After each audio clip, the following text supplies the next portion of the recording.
자, 오늘은 이디야 얘기를 드릴 겁니다. 이디야 얘기를 드릴 건데, 그냥 이디야의 커피 얘기 드리면 재미없으니까요. 이디야 에이드 얘기를 준비를 했는데, 자, 이디야 에이드를 최근에 집에서도 만날 수 있는 제품이 있다고 해서 이 부분 한번 좀 알아보려고 합니다. 바로 한번 들어가 보시죠. 자, 이디야가 제로에이드 RTD 제품을 냈습니다. 그래서 바로 제품 이미지 보시면요. 자, 이런 이미지가 나와 있습니다. 자, 제로에이드, 제로에이드, 제로에이드 이렇게 해서 우리 그 일반적으로 우리가 그 에이드나 아니면 주스 제품 아니면 음료 제품 사는 네, 이런 형태로 패키지를 좀 디자인을 해가지고 이렇게 나와 있죠. 자, 그래서 수박, 청포도, 레몬 자 요렇게 출시가 됐습니다. 근데 RTD 제품이다라고 얘기를 하면 제가 계속 RTD 하니까 RTD를 들어보신 분도 계시고 들어보지 못한 분도 계실 텐데 RTD라고 하면 레디 투 드링크의 약자입니다. 그래서 바로 마실 수 있는 제품을 우리가 RTD라고 얘기를 하는데 보통은 우리 커피 제품들 예를 들면 뭐 라떼 같은 것들 있죠. 이런 건 원래는 이제 제조를 해야 되는데 바로 마실 수 있게 나온 제품 요거 RTD고요. 주류로 친다면 우리 하이볼 제품들 아시죠? 하이볼 제품들 원래는 사실은 리큐르하고 해서 섞어서 마셔야 되잖아요. 근데 바로 마실 수 있는 제품들이 나와 있죠. 이것도 또 RTD에 해당을 한다. 이렇게 봐주시면 되겠습니다.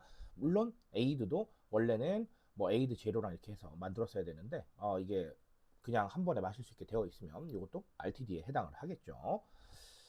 자, 그런데 이디야가 요즘 이런 쪽에 관심이 많은 것 같아요. 왜냐하면 최근에 블렌딩 티도 출시를 한 적이 있었는데 방금 말씀드린 대로 블렌딩 티도 원래는 사실은 뭐 티백 우리고 뭐 이렇게 만들고 뭐 해야 되는데 이걸 바로 마실 수가 있으니까 사실 RTD에 해당을 하는 거죠. 자, 즉 RTD 확장에 좀 관심이 있는 것 같다라는 판단을 어느 정도는 좀 할 수가 있겠습니다. 자, 그럼 이걸로 알아볼 수 있는 트렌드 바로 한번 들어가 볼게요. 자, 일단은 우리 이디야가 자 이렇게 집에서 마실 수 있는 RTD 제품 에이드 만드는 거 사실은 편리미엄에 해당을 한다라고 보여집니다. 아, 이 컨텐츠를 쇼품으로 접하실 분들을 위해서 한 번 더 설명을 드리면 최근에 이디야가 또 블렌딩 티도 RTD 제품으로 출시를 했거든요. RTD 제품은 레디 투 드링크입니다. 바로 마실 수 있는 제품들을 말하죠. 편리미엄이라고 얘기를 하는데 이게 왜 그러냐면 우리 에이드를 만약에 집에서 만든다고 생각해 보세요. 그러면 우리 레모네이드 어떻게 만들어야 될까요? 네, 레몬을 짜고, 네, 원액 넣고, 또 기타 등등 재료 넣어서 뭐 음료 가져오고 이렇게 했어야 되는데 이 과정이 줄어드는 거잖아요. 그래서 시간이나 나의 여력을 좀 아껴주기 때문에 편리미엄에 해당을 한다라고 볼 수가 있겠죠. 편리하잖아요, 그렇죠?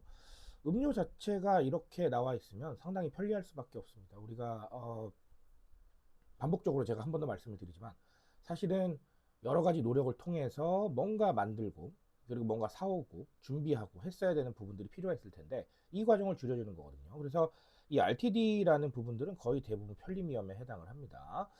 어, 그렇기 때문에 RTD 시장이 굉장히 좀 커지는 부분들이 좀 있어요. 최근에 아시겠지만 하이볼 제품들 정말 많이 출시가 되고 있는데 하이볼은 정말 대표적인 RTD 제품이고 RTD 제품인데 또 편리미엄이 확실하죠. 그렇죠? 원래는 우리가 다 만들었어야 되는데 그 만들 수 있는 과정들을 확 줄여준 거잖아요. 그래서 편리미엄에 해당을 하니까 이런 RTD가 상징하고 있는 상황들은 결국은 편리합니다. 우리가 이 뭔가 마실 수 있고 뭔가 소비할 수 있고 이런 것들을 조금 더 편하게 만들어준다. 자, 이렇게 봐주시면 되겠습니다. 자, 그리고 잘못해서 한번 넘어왔네요. 그렇죠? 자, 그리고 웰리스에 해당하는 부분도 있습니다. 왜냐하면 이 에이드 제품들, 이디아의 이 RTD 이디아 제품들 다 제로에 해당을 하거든요. 자, 뭐 사실 너무 뻔한 거라서 이 부분을 좀 짧게 설명을 드리고자 하는데 사실 뭐 제로 제품이 아니었을 수도 있을 것 같기는 해요. 그렇죠? 근데 제로로 브랜딩을 했다는 건 결론적으로 뭐 웰리스를 봤다라고 보여지죠. 최근에는 뭐 제로 아닌 제품 찾기가 더 어렵다 이런 말도 하시더라고요. 저도 그렇게 생각을 합니다. 제로가 하나의 굉장히 중요한 카테고리가 되면서 사실은 제로 아닌 제품 찾기가 더 어려워지고 있는데요. 이런 부분들을 그냥 가볍게 넘기지 마시고 우리가 과거를 한번 떠올려 보세요. 과거에도 우리가 제로가 아니라 콜라로 생각을 한다면 이제 다이어트 콜라라고 해서 저칼로리 콜라들이 있었는데 이 콜라들이 나오다 말고 이랬어요. 이런 상황이었는데 이게 지금은 그렇지 않죠. 그렇죠? 그만큼 하나의 확실한 카테고리가 되었다는 건데 그 카테고리에 힘을 실어준 트렌드가 바로 네, 웰리스다. 이렇게 봐주시면 되겠어요. 그래서 앞으로도 우리는 이 웰리스에 대한 탐구는 상당히 좀 많이 하게 될 것 같다라는 생각들을 하게 되고요. 그리고 이 탐구에 대한 부분들을 여러 가지로 확장을 했을 때 결론적으로는 그럼 제로밖에 없겠느냐 카테고리가. 자, 이런 부분에 대해서는 생각을 좀 해봐야 되는 부분이 있겠죠.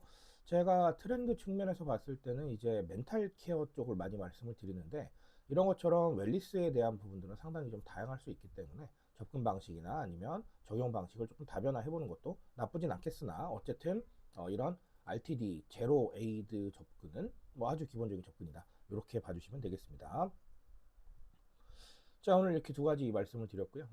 앞으로도 아마 RTD 시장이 계속해서 확장이 될 것 같고요.